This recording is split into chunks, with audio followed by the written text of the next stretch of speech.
The wind was a blade against Luke Callahan's face, honed sharp by 100 miles of snow-drowned prairie. It howled a lonely tune around the collar of his sheepskin coat, a song of ice and starvation he knew by heart. Every winter in the Wyoming territories sang the same tune. Luke bowed his head, letting the brim of his hat take the worst of it, his eyes fixed on the steady rhythm of his horse's hooves. Jasper, his gelding, was a stout beast, but even his breath came in ragged crystal plumes that shattered in the air. The cattle were bedded down in a sheltered draw where the cottonwoods grew thick, fed, and as safe as anything could be in this merciless land. Now there was only the cabin ahead, a small box of warmth he had built with his own hands, waiting for him at the edge of the world. He rode out of the timberline and saw it at last, a dark shape against the endless white, a thin thread of smoke rising from the chimney like a prayer. He'd left the fire banked low that morning, just embers that would be waiting to be coaxed back to life. The thought of it was the only comfort he'd had all day. But as he drew closer, something was wrong. The snow around the woodshed wasn't smooth anymore. A dark patch broke the perfect blanket, a shape that didn't belong. He squinted through the swirling snow, hand drifting to the rifle in its scabbard. It might have been a shadow, or maybe a deer that had wandered too close and fallen. Out here, death came easy and often. He nudged Jasper forward, boots creaking in the stirrups. The wind screamed louder, but the shape didn't move. It was just a heap, half buried in the drifts. He dismounted, his boots sinking deep into the powder. Cold seeped instantly through the leather. He moved closer, the silence broken only by the crunch of snow beneath him. When he reached it, the shape took form, a person. Face down. Small, a bundle of rags left to die in the snow. Luke knelt, knees cracking, and gently turned the body over. It was a woman. Her face was waxy white, framed by dark hair matted with ice. Her lips were cracked and blue. One cheek was swollen and bruised, the marks spreading up to her temple like spilled ink. Her clothes were little more than torn cotton, useless against the cold. For a heartbeat, Luke thought she was already gone. But then, there. A faint puff of vapor from her lips. A breath. He didn't stop to think. He scooped her up, one arm under her back, the other beneath her knees. She was weightless, all bone and frost. Her cold sank through his coat into his skin, biting deep. He carried her through the snow toward the cabin, each step heavy and desperate. Inside, the air was still and chill, but it was shelter. He kicked the door shut behind him and laid her on the bearskin rug before the hearth. She looked even smaller there, fragile as a broken bird. Her hands were stiff claws, her fingers red and raw. Luke moved quickly. He threw more wood onto the embers, blowing until orange flames licked up and filled the hearth with light. The warmth spread slowly, chasing back the dark. He knelt beside her again. Her clothes were frozen to her body. With careful hands he cut away her boots and dress, the fabric tearing like paper. Beneath the thin chemise, bruises bloomed dark along her ribs and arms. Finger marks, cruel and deliberate. He didn't let himself feel pity. Pity could wait. She needed warmth first. He wrapped her tight in wool blankets, tucking them close around her shoulders and feet. He filled the kettle with water, hung it over the fire, and rubbed her hands between his own, rough, calloused palms moving rhythmically, trying to coax life back into them. Her skin was stone cold. Her breath was shallow, barely there. He worked in silence, jaw clenched, eyes focused. He had pulled calves from snowbanks before, watched the spark fade, and then return with slow, stubborn breaths. Humans were no different. Life just needed time and warmth. When the water warmed, he soaked a cloth and wiped the grime and blood from her face, careful around the bruise. His touch was steady, gentle, almost reverent. He found a small cut hidden in her hairline and cleaned it too. She didn't stir. He brewed a weak broth and lifted her head to try and give her a sip. At first, nothing. Then her lips parted and a faint sound, half a cough, half a gasp, escaped her. A few drops went down, and she swallowed. That small, fragile act hit him harder than any bullet ever could. She wanted to live. Luke sat back, the firelight painting his scarred face in gold and shadow. He studied her face, her bruises, the stubborn rise and fall of her chest. She couldn't be more than 20. Whoever had left her to die had done worse before that. He'd seen men like that. He'd been one of them once, when violence had been easier than mercy. He added another log to the fire and took his chair beside her. The wind shrieked outside, shaking the shutters. Inside, only the fire and her uneven breathing filled the room. He kept his rifle within reach and his eyes on her, waiting, guarding. Hours passed. Night swallowed the world. She began to shiver violently beneath the blankets, small whimpers slipping from her lips, sounds of terror more than pain. Her body fought against ghosts that wouldn't let her rest. Luke watched, silent, his jaw tight. He knew that kind of fear, the kind that lived in your bones and never left. He closed his eyes, but the crackle of the fire twisted into another sound in his mind, the thunder of gunfire. The smell of pine became the stench of gunpowder and blood. A child's scream echoed somewhere deep in his memory, cutting through time like a knife. He forced his eyes open, dragging himself back to the present. The woman on the floor. The fire. The storm outside.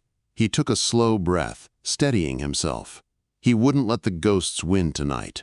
Not his, and not hers. He sat there until dawn began to pale the frosted window. The woman was still alive. Her breathing steadier now, her face less ghostly in the firelight. He didn't know her name, or her story, or what devil had chased her to his doorstep. But he knew one thing for certain. Whatever had broken her, it hadn't finished the job. And as long as she was under his roof, he wouldn't let it. The storm didn't let up for 3 days. Snow fell thick and steady, burying the cabin in silence. Inside, the fire burned around the clock, the only light against the endless gray. Luke barely left her side except to tend the horses and bring in wood. The woman, still nameless then, drifted in and out of consciousness. When she did wake, her eyes darted around the cabin, wild and terrified. She would flinch if Luke moved too fast or spoke too loud, as though expecting a blow. He spoke gently, kept his distance, and let the fire do the talking. She ate in tiny bites when he wasn't looking. He'd set a bowl near her and turn away, pretending to busy himself with chores, and later find it empty. Every day the color crept a little back into her face.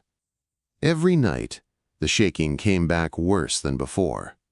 On the 3rd morning, she sat up for the first time. The blankets were pulled up to her chin, her dark hair falling around her face in tangled curls. Luke was sitting in his chair, mending a piece of tack, pretending not to notice her watching him. Her lips parted, and a small voice broke the quiet. "Eva?" He looked up. "What?" Quote, "My name," she whispered. "Eva." Luke nodded once. "Luke," he said simply. It was the first exchange of words between them, but it felt like something important. A bridge across the silence. She was no longer just a ghost on his floor. She was a person again. That night, when the wind outside began to howl like a living thing, Eva started to shake again. It began with a tremor in her hands, then her whole body. The fire roared, but she couldn't stop. Her teeth chattered, her breaths came fast and shallow. Her eyes stared into the flames, but Luke could tell she wasn't seeing them. She was somewhere else, somewhere dark and cruel. "Eva," he said quietly, but she didn't hear him. Her trembling grew worse until it looked like her very soul was trying to escape her body.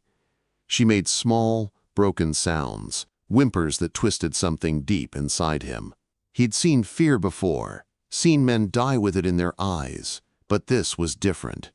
This was the kind that lingered long after the danger was gone. Luke stood, his chair scraping softly on the floorboards. He hesitated for only a moment, then knelt beside her. "Eva," he said again, low and steady, "it's all right."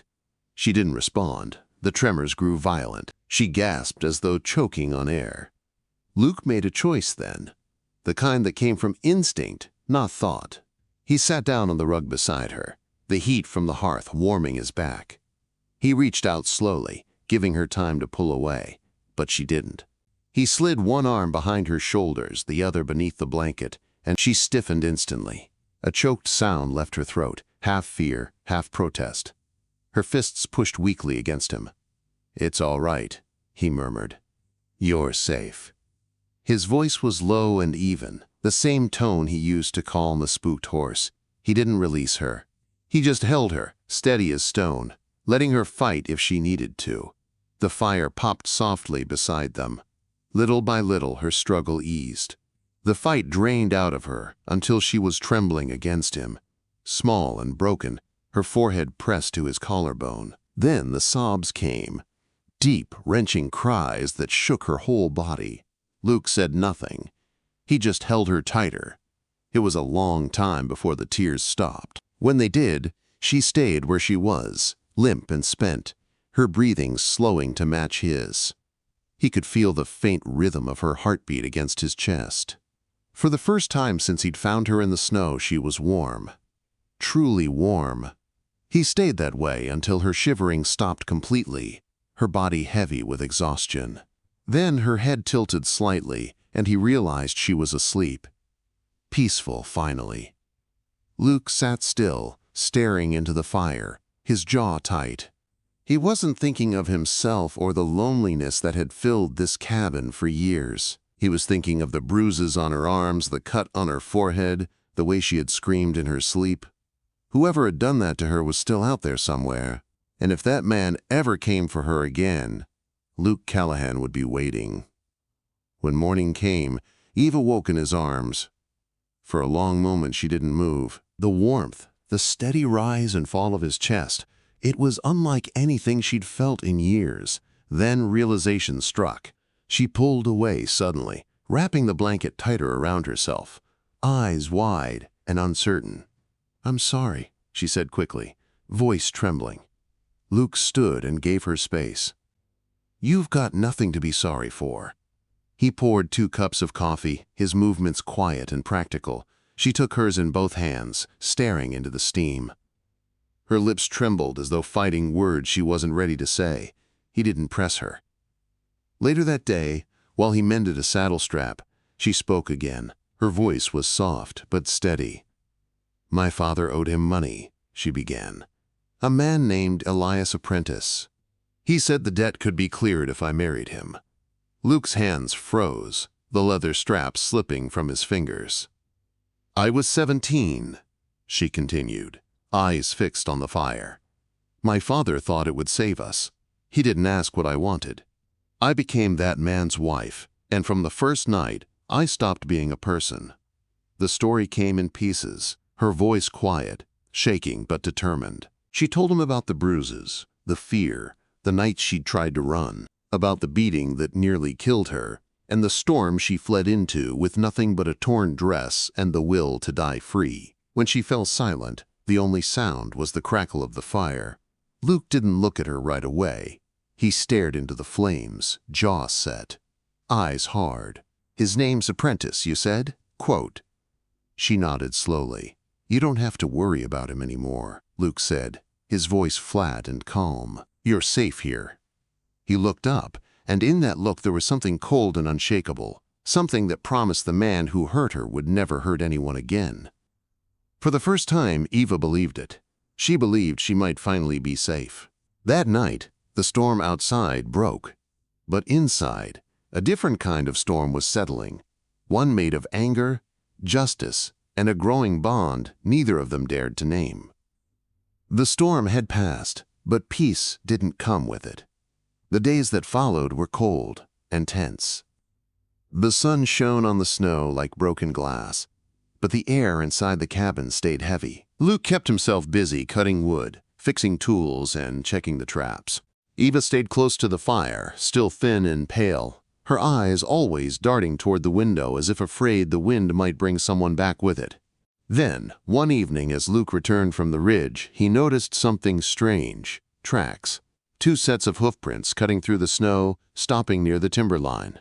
They hadn't come all the way down to the cabin, but they'd been watching. He brushed the snow off his coat before stepping inside. Eva was stirring a pot of broth. She looked up, her face instantly tense. "What is it?" Quote. "Riders," he said simply, "up on the ridge." They didn't come close, but they saw the smoke. Fear flickered in her dark eyes, but she didn't speak. Luke went to the window, the firelight carving deep shadows across his face. "If it's who I think it is, we don't have long." That night, neither of them slept. Luke sat by the fire, cleaning his rifle, while Eva watched the flames, her hands twisting in her lap. Finally, she whispered, "He'll come for me, won't he?" Quote, "Luke didn't lie. Men like him always come back. But if he does, he'll have to go through me." There was a quiet finality in his voice. She looked at him then, really looked, and something inside her shifted.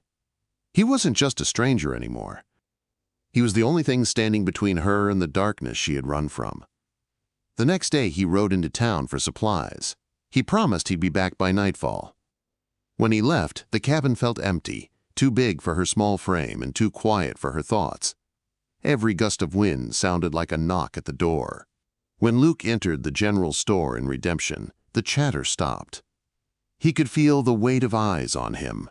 Word had spread. Elias Apprentice's wife had vanished, and a bounty had been offered for her return.